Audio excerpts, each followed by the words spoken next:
आधुनिक भारत के महान दार्शनिक भगवान ओशो ने अपने प्रवचन में शिक्षा में क्रांति, नई शिक्षा, नया बोध पर आख्यान दिया। उनके अनुसार मुझे निश्चित ख्याल है कि जिसे हम विद्या समझकर सारी दुनिया में प्रचारित कर रहे हैं वह अविद्या है, क्योंकि उसमें मनुष्य की आत्मा मुक्त होती दिखाई नहीं पड़ती। मनुष्य और बंधता हुआ कारागृह में बंद होता हुआ दिखाई देता है। वही विद्या है जो विमुक्त करे। सा विद्या या विमुक्ते, इस संबंध में थोड़ी सी बात आज बहुत सुबह मुझे आपसे कहनी है। बड़ा अद्भुत है यह वचन, बड़ी मौलिक है यह परिभाषा। विद्या की परिभाषा भी यही है और विद्या की कसौटी भी यही है। जो मुक्त करे वही विद्या है, लेकिन शायद इसके दूसरे पहलू का आपको ख्याल न होगा। हम तो मुक्त नहीं है, तो फिर जो विद्या हमने पाई है वह विद्या नहीं होगी, वह अविद्या होगी। हमारे जीवन में तो कोई मुक्ति नहीं जानी।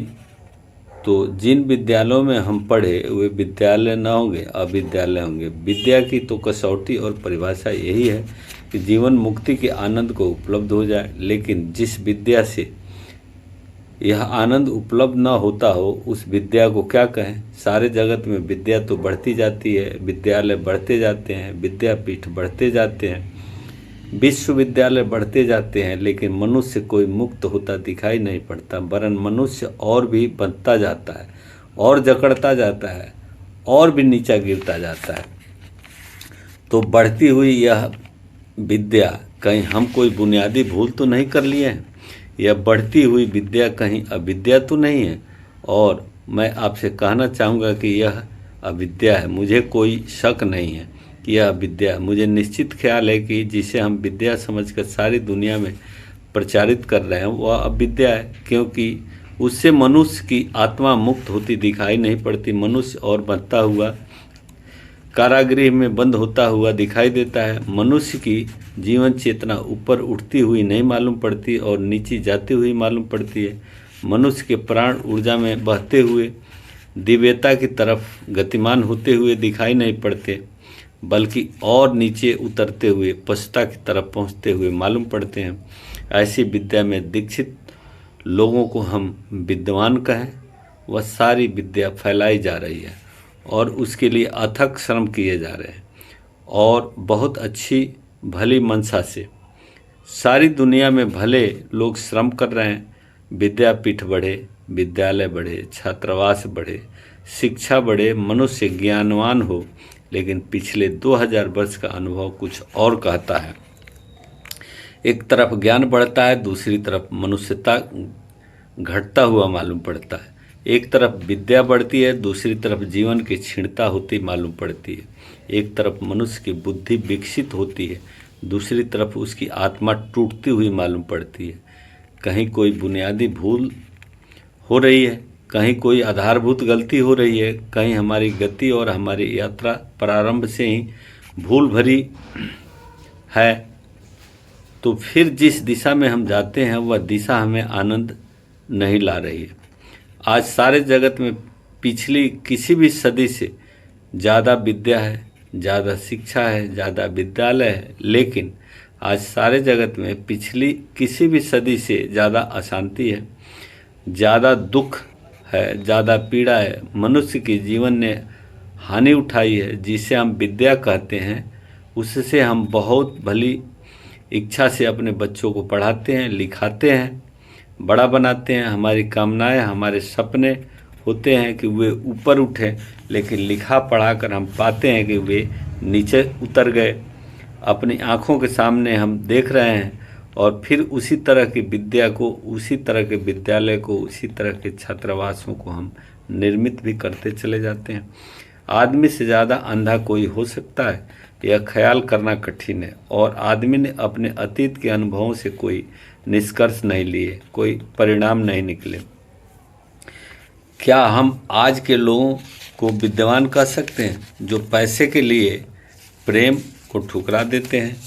क्या हम आज के लोगों को शिक्षित कह सकते हैं जिनकी सारी शिक्षा श्रेष्ठतर मूल्यों की हत्या करती हो, निम्नतर मूल्यों को आगे रखती हो, जो क्षुद्रा के लिए विराट को खोने को सदा तैयार हो, जो शरीर के लिए आत्मा बेच सकते हों, जिनके लिए धन के अतिरिक्त और कोई मूल्य नहीं है, जिनकी आंखों में पद के अतिरिक्त जीवन की कोई यात्रा नहीं है, जिनके जीवन में, जिनके चित्त में व्यर्थ के अतिरिक्तता, सार्थक का कोई ध्यान नहीं, उन सारे लोगों को विद्वान कहा जा सकता है।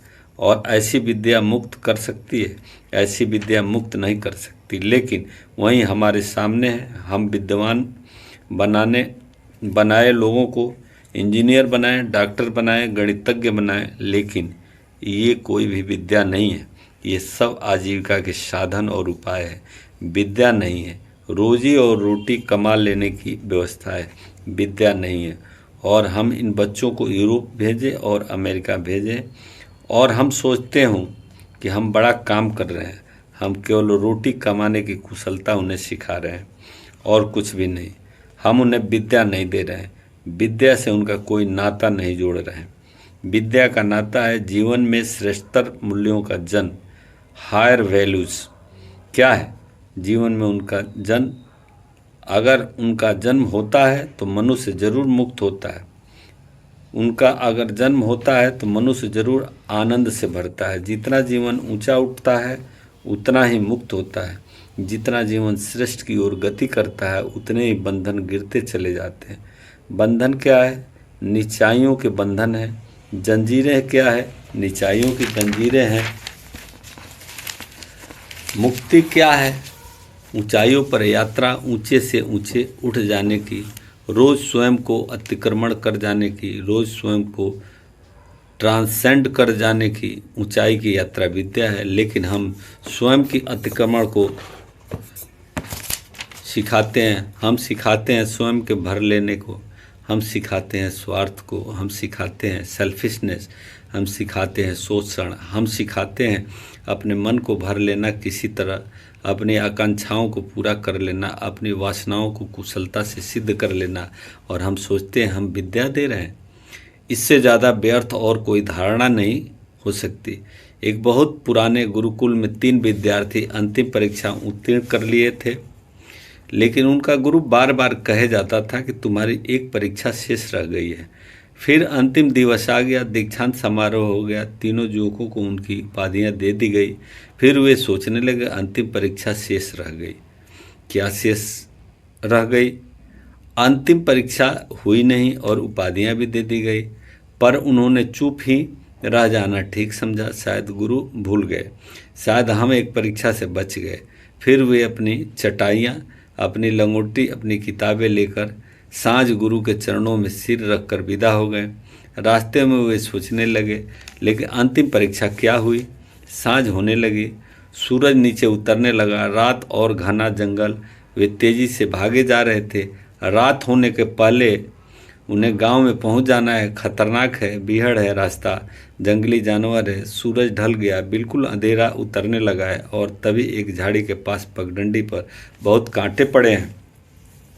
एक युवक छलांग लगाकर बाहर निकल गया, दूसरा रास्ते के नीचे उतरकर पार कर गया, लेकिन तीसरे ने अपनी किताबें नीचे रख दी और उन कांटों को बीन कर फेंकने लगा। उसके 2 मित्रों ने कहा, पागल हुए हो, रात उतरती है, सांझ हो गई, अंधेरा उतर जाएगा, हमें जल्दी गांव पहुंचना है। यह समय कांटों को बीनने का नहीं है, यह अवसर नहीं, उठो और चलो, देर हो गई तो खतरा हो सकता है। उस तीसरे युवक ने कहा, मित्रों, सूरज होता और दिन होता तो बीनने की कोई बहुत फिक्र नहीं थी। जो भी आते वे भी देख लेते कि रास्ते पर कांटे हैं, लेकिन अब हमारे बाद जो भी इस रास्ते से गुजरेगा कांटे उसे दिखाई पड़ने वाले नहीं हैं, और हम देखते हुए कांटों को निकल जाए तो सारी शिक्षा व्यर्थ हो गई है। मैं कांटे बीनता हूँ, तुम चलो। उन 2 को पता नहीं चला था कि झाड़ी से गुरुकुल निकल आया था। झाड़ी में गुरु छिप कर बैठा था। वे कांटे बिखराए गए थे। वह अंतिम परीक्षा थी। उस गुरु ने कहा, बेटो, तुम 2 पार करके निकल गए हो, वापस लौट चलो। तुम अंतिम परीक्षा में असफल हो गए हो, और जिसने कांटे बीने हैं वह जाए। जीवन के रास्ते पर कांटे बीनने की कला जिसे आ गई वह शिक्षित हो गया, यह विद्वान हो गया। और जो दूसरों के रास्ते पर कांटे बीनेगा वह एक न एक दिन दूसरे के रास्ते पर फूल बिछाने की क्षमता को भी उपलब्ध हो जाएगा। और जो आदमी दूसरों के रास्ते पर कांटे देखकर आंख बचाकर निकल जाता है, एक न एक दिन वह दूसरों के रास्ते पर कांटे बिछाने की पात्रता को उपलब्ध कर लेता है। वापस लौट चलो दोनों। तीसरे युवक को कहा कि उत्तीर्ण हो गया है, तू जा। उनकी कल्पना में भी न होगा कि अंतिम परीक्षा यह होगी। अंतिम परीक्षा हमेशा प्रेम की परीक्षा है। अंतिम मूल्य हमेशा प्रेम का मूल्य है।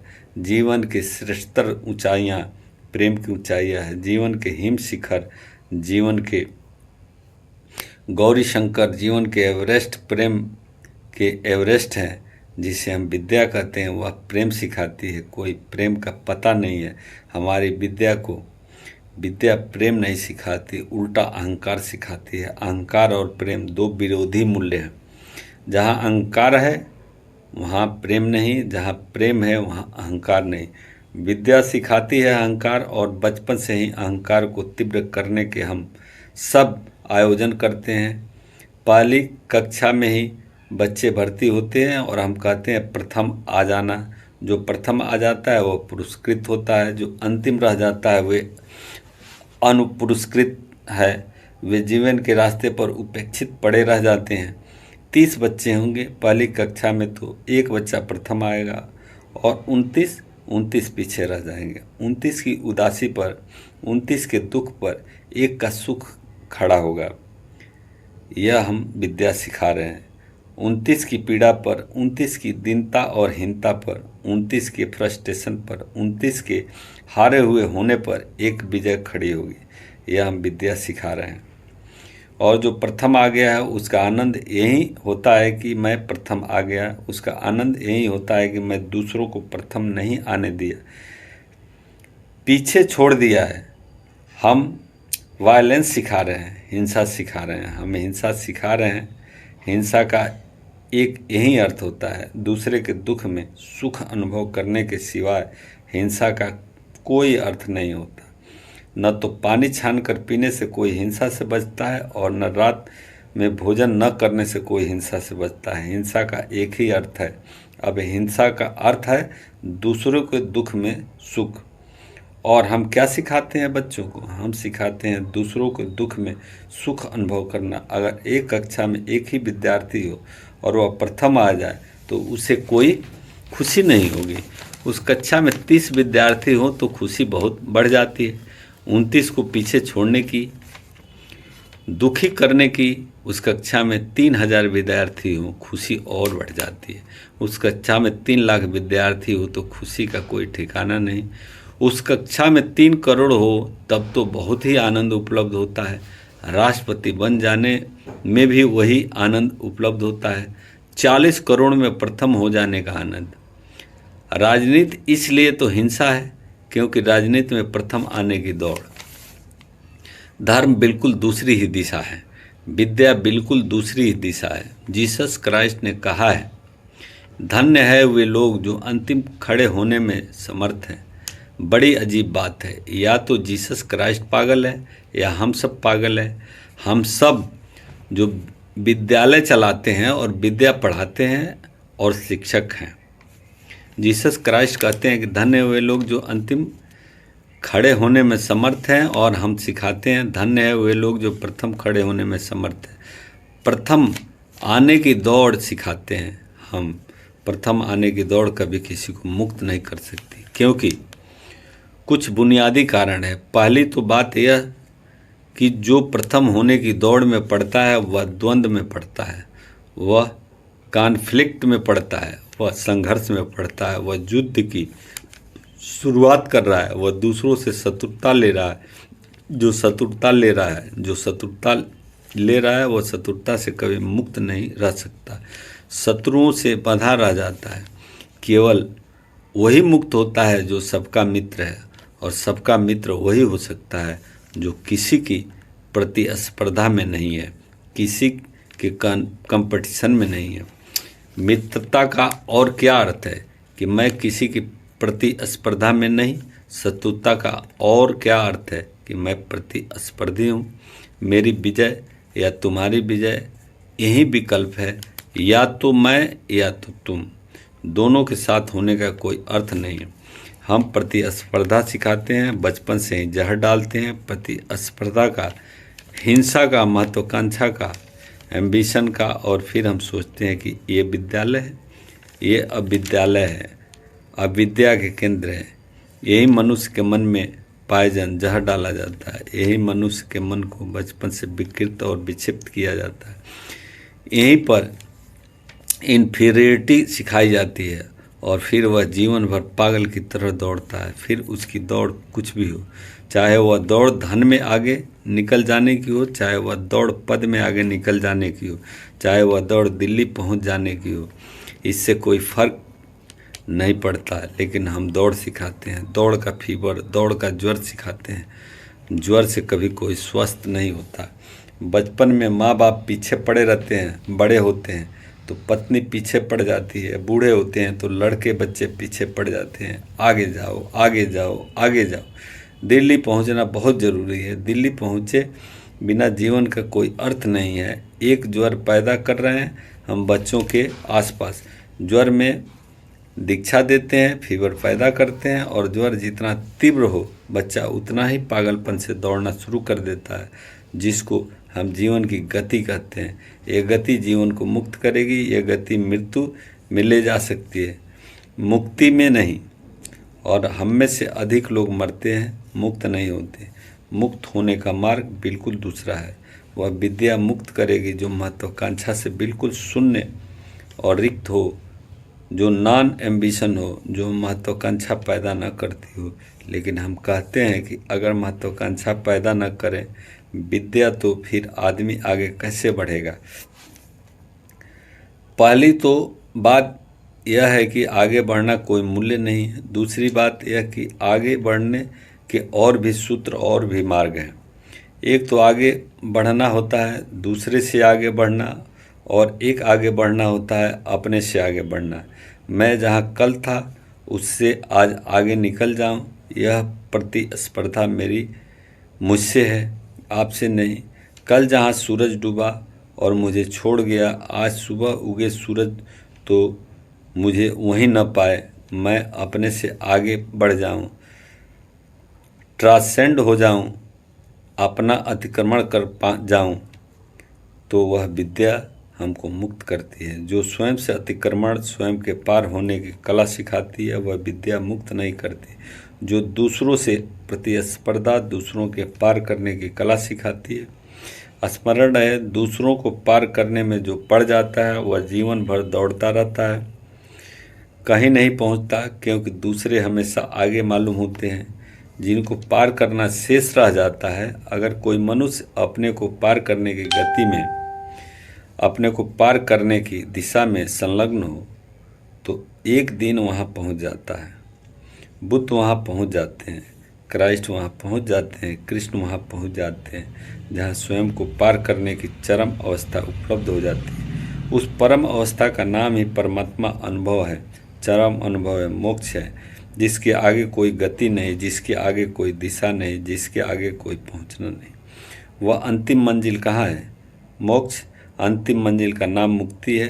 जब एक व्यक्ति अपने को सब भांति आक्रमण कर जाता है, अतिक्रमण कर जाता है और कुछ भी शेष नहीं बचता, तब वह उपलब्ध होती है मुक्ति। लेकिन जो लोग दूसरों को पार करने में लगते हैं वे कभी पार करने की अंतिम मंजिल पर नहीं पहुंच पाते। क्यों? क्योंकि दूसरे बहुत हैं। वे जो दूसरे हैं बहुत हैं, उनको पार करना आसान नहीं है, संभव नहीं है। आज तक कोई आदमी पार नहीं कर पाया है। और कुछ मज़े हैं, कुछ रहस्य हैं जिनकी वजह से कभी कोई पार नहीं कर पाता। क्या आपको पता है आज तक किसी आदमी ने यह कहा हो कि मैं प्रथम आ गया, अब मेरे आगे कोई भी नहीं? कोई नेपोलियन, कोई सिकंदर, कोई नेहरू यह कहने की हिम्मत कर सकता है कि मैं आगे आ गया, मेरे आगे कोई नहीं आएगा? कोई भी यह हिम्मत नहीं कर सकता। एक पियरे नाम का वैज्ञानिक था, वह गुबरेले जाति के कुछ कीड़ों पर प्रयोग करता था। वे कीड़े बड़े अद्भुत हैं। वे कीड़े हमेशा अपने नेता के पीछे चलते हैं और जब नेता चलता है वे रुकते नहीं। उनकी आदत भी आदमियों जैसी है। आदमी के कई रोग दूसरे कीड़े मकोड़ों में भी हैं, जैसे नेता के पीछे चलना, तो वे कीड़े आदमियों जैसे हमेशा लीडर के पीछे चलते हैं। पियरे ने एक तरकीब लगाई। उसने एक गोल थाली में 10-15 कीड़े छोड़ दिए। वे कीड़े अपने नेता के पीछे चक्कर लगाने लगे। थाली थी गोल, उनका कहीं अंत आने वाला नहीं था। गोल गोल चक्कर काटते गए। जब तक नेता नहीं रुके तब तक अनुयायी नहीं रुक सकते, और जब तक अनुयायी चल रहे हैं तब तक नेता क्या अपनी बेशर्मी करे रुक कर। नेता भी चलता जाता, कीड़े भी चलते जाते, सिकंदर नेपोलियन भी चलते हैं, अनुयायी भी चलते हैं। आखिरी हालत यह हो गई कि 24 घंटे कीड़े चक्कर लगाते रहे, रुके नहीं, क्योंकि नेता रुके तो पीछे के कीड़े कहें कि नेता नाकामयाब हो गया, दूसरा नेता चुनो। अगर पीछे के अनुयायी रुक गए तो नेता चिल्लाएगा कि कैसे काहिल, कैसे सुस्त। आखिर कीड़े थक कर गिरने लगे और मरने लगे। लेकिन उन कीड़ों को यह समझ में न आ सका कि इस यात्रा का कोई अंत न होगा। यह गोल चक्कर में यात्रा चल रही है।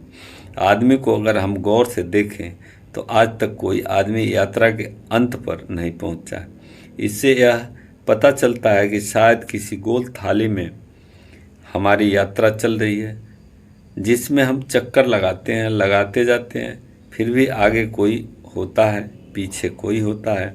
न कभी हम पूरी तरह आगे हो पाते, न पूरी तरह पीछे हो पाते। हमेशा आगे भी कोई, पीछे भी कोई, और यात्रा चलती रहती है और हम थक कर मर जाते हैं। दूसरे चलने वाले रास्ते से हटा देते हैं उन्हें और अपनी यात्रा शुरू कर देते हैं। लेकिन जो गिर पड़े, कोई भी गौर से नहीं देखता कि कहीं हम भी तो उसी गिरने के मार्ग पर नहीं चलते जा रहे हैं। आज तक कोई आदमी होड़ में, कंपटीशन में, प्रतिस्पर्धा में सफल नहीं हो सका, कभी हो भी नहीं सकेगा। उस यात्रा का कोई अंत नहीं है, वह गोल चली जा रही है। लेकिन एक और यात्रा भी है, एक और यात्रा भी स्वयं को अतिक्रमण करने की, स्वयं को निरंतर पार करने की, स्वयं से निरंतर ऊपर उठ जाने की और आगे चले जाने की। किसी दूसरे से उसका कोई भी संबंध नहीं, किसी दूसरे से उसका कोई भी नाता नहीं। विद्या मैं उसे कहता हूँ जो दूसरों से आगे बढ़ना न सिखाए, बल्कि स्वयं का अतिक्रमण, स्वयं से आगे बढ़ना सिखाए। और जिस दिन कोई आदमी स्वयं से आगे बढ़ने में दीक्षित हो जाता है, उसके जीवन में आनंद के बिल्कुल नए द्वार खुल जाते हैं, जिनका उसे पता भी नहीं। और जो आदमी दूसरे से आगे होने में दीक्षित हो जाता है, उसके जीवन में रोज रोज दुख, तनाव और पीड़ा और अशांति के नए नए मार्ग स्पष्ट होते चले जाते हैं। स्मरण रहे कि दूसरों को पीछे करना दूसरे को दुख देना, और जो दूसरों को दुख देता है वह कभी भी आनंद को उपलब्ध नहीं हो सकता, क्योंकि जो हम दूसरों को देते हैं वही हम पर वापस लौट आता है। जीवन बड़ा अद्भुत है, इसलिए जो हम जीवन को देते हैं उसी की प्रतिध्वनियाँ हमें सुनाई पड़नी शुरू हो जाती है। मैं एक पहाड़ी पर था और वहाँ एक इको पॉइंट था। वहाँ आवाज़ हम करें तो 7 बार आवाज़ गूंज कर वापस लौटती थी। एक मित्र साथ उस इको पॉइंट पर गए। वे मित्र उस इको पॉइंट पर कुत्तों के जैसे भौंकने लगे। पहाड़ियाँ कुत्तों की आवाज़ से भर गई। 7 गुनी आवाज़ वापस लौटने लगी। मैंने उन मित्र को कहा कि क्या उचित न होगा, अगर चिल्लाना ही है तो क्या उचित न होगा कि कोई गीत गाओ? क्या उचित न होगा अगर गीत भी नहीं गाना तो कोयल की कोई वाणी बोलो? क्या कुत्ते की आवाज़ करनी ही जरूरी है? और फिर उन्होंने एक गीत गाया और घटिया गीत की प्यारी ध्वनियों से गूंज उठी और गीत वापस आने लगे। फिर मैंने उन मित्र को कहा कि न केवल इस इको पॉइंट पर बिल्कुल, बल्कि जीवन पूरा का पूरा जीवन एक इको पॉइंट है, जहां अगर गालियां बकते हैं तो गालियां वापस लौट आती है, और अगर गीत गाते हैं तो गीत वापस लौट आते हैं, और अगर हम कांटे फेंकते हैं तो कांटे वापस आ जाते हैं, अगर फूल फेंकते हैं तो फूल लौट आते हैं। जीवन एक बड़ी प्रतिध्वनि का केंद्र है। जीवन के भवन में जो हम चिल्लाते हैं वहीं वापस आ जाता है। तो अगर हम सिखा रहे हैं दूसरों को दुख देना, दूसरों को पीछे छोड़ना, दूसरों को उदास करना, दूसरों को पराजित करना, तो स्मरण रहे यही सब हम पर वापस लौट आएगा और जीवन के अंत में यही हमारी संपदा होगी। यह संपदा कैसे मुक्ति को निकट ला सकती है? यह तो नरक को निकट लाएगी, दुख को निकट लाएगी, पीड़ा को, बंधन को निकट लाएगी। यह बड़े आश्चर्य की बात है कि अगर हम किसी के रास्ते पर कांटे फेंकें तो हम बंधते हैं और हम फूल फेंकें तो हम नहीं बंधते हैं। बंधने का मतलब केवल इतना है कि जब कांटे हम पर लौटते हैं तो दुख लाते हैं और फूल हम पर लौटते हैं तो दुख का कोई कारण नहीं रहता। ब्लादवस्की ने सारी दुनिया में यात्रा की, सारी जगह उसकी एक अजीब आदत थी। हाथ में एक झोला लिए रहती और बार बार, चाहे ट्रेन में बैठी हो चाहे गाड़ी में बैठी हो, झोले में हाथ डालकर कुछ बाहर फेंकती रहती थी। लोग पूछते, यह क्या है, क्या फेंकती हो? ब्लादिवस्टिक कहती, फूलों के कुछ बीज हैं, रास्ते के किनारे फेंकती हूँ। वर्षा आने को है, फिर नए बीजों में अंकुर निकल आएंगे और ये पौधे बड़े हो जाएंगे और वर्षा में इनके फूल खिल जाएंगे। लोग पूछते हैं, बड़ी पागल हो तुम, जिन रास्तों से तुम्हें दोबारा नहीं निकलना, उन रास्तों पर बीज फेंकने का प्रयोजन? और अगर फूल आए भी तो उसे मतलब? ब्लाउटिस्टिक कहती है कि नहीं, जिन रास्तों से मैं गुजर रही हूँ उन पर किन्हीं दूसरों के फेंके गए बीजों के फूल आए हैं और उनसे मैं आनंदित हो रही हूँ। उनका ऋण हो गया है मेरे ऊपर, उस ऋण को मैं कैसे चुकाऊँ? उन रास्तों पर बीज फेंक दूँ जिनसे मैं तो नहीं निकलूँगी, लेकिन कभी कोई निकलेगा और आनंदित होगा। मैं तो कल्पना भी करती हूँ कि फूल आ गए हैं और कोई आनंदित हो रहा है तो मेरे प्राण गदगद हो उठता है, मैं आनंद से भर जाती हूँ। कभी आपने कल्पना की है कि इस बात की, क्या आपके द्वारा किसी को आनंद उपलब्ध हो रहा है? कल्पना में भी अगर आपको ख्याल आ जाए कि किसी के प्राण आपके कारण आनंद से भर रहे हैं, किसी के अंधकारपूर्ण हृदय में आपके कारण प्रकाश का दिया जल रहा है, तो बस पर्याप्त है। अंतिम क्या है? जो मुक्त करती है वही विद्या है, जो मनुष्य को आत्मा के निकट ले जाती है, सत्य के निकट ले जाती है। और कौन ले जाएगा सत्य के निकट? कोई दूसरा आपको ले जाएगा? नहीं, कोई दूसरा नहीं ले जाएगा। आपको ही अपना सतत परिष्कार करना होगा, रोज रोज निखारना होगा। अपने भीतर के सोने को रोज रोज अग्नि से गुजारना होगा ताकि कचरा जल जाए और स्वर्ण शेष रह जाए। आत्म परिष्कार, आत्म साधना, स्वयं से निरंतर ऊंचे उठते जाना, जो विद्या यह सिखा देती है वह विद्या मुक्तदायी बन जाती है। ये थोड़ी सी बातें मैंने कही, अंत में एक बात और कहूँ और अपनी चर्चा पूरी करूँगा। मनुष्य के जगत में जो भी दुख, जो भी अंधकार, जो भी घृणा और हिंसा पैदा हुई, वह अविद्या को विद्या समझ लेने से पैदा हुई है। और अगर मनुष्य के जीवन को परिवर्तित करना है तो स्पष्ट भेद करना होगा, क्या है अविद्या और क्या है विद्या। जो आजीविका सिखाती है, जो लिविंग देती है, रोजी रोटी देती है, वह है अविद्या। और जो जीवन सिखाती है, लाइफ देती है, लिविंग नहीं लाइफ, आजीविका नहीं जीवन, वह है विद्या। और हमें अब विद्यालय भी खोलने चाहिए और विद्यालय भी खोलने चाहिए। अब विद्यालय खोलने चाहिए कि वहाँ लोग रोजी रोटी कमाना सीख सकें, क्योंकि आदमी बिना रोजी रोटी के जी नहीं सकता, लेकिन अकेले रोटी से भी आदमी जी नहीं सकता है। हमें अब विद्यालय भी खोलने चाहिए और विद्यालय भी खोलने चाहिए। अभी तो हम सभी अब विद्यालयों को विद्यालय कहते हैं और महावीर जैसा प्यारा नाम भी लगा लेते हैं, कहते हैं कि महावीर विद्यालय। अभी महावीर के नाम लगाने लायक कोई विद्यालय ज़मीन पर नहीं है, अभी देर है बहुत। अभी तक विद्यालय आदमियों के हैं, अभी महावीर का कोई विद्यालय नहीं है, लेकिन हो सकता है, अगर हम चाहे तो हो सकता है किसी दिन हो सके विद्यालय महावीर के, बुद्ध के, क्राइस्ट के, उनके जिन्होंने जाना, जीवन को जिया और पाया, वे हो सके किसी दिन इसकी परमात्मा से और आपसे प्रार्थना करता हूँ। ये शब्द ओशो के अक्षरता थे। अगर ये आख्यान आपको अच्छा लगे तो लाइक कीजिए, सब्सक्राइब कीजिए, शेयर कीजिए।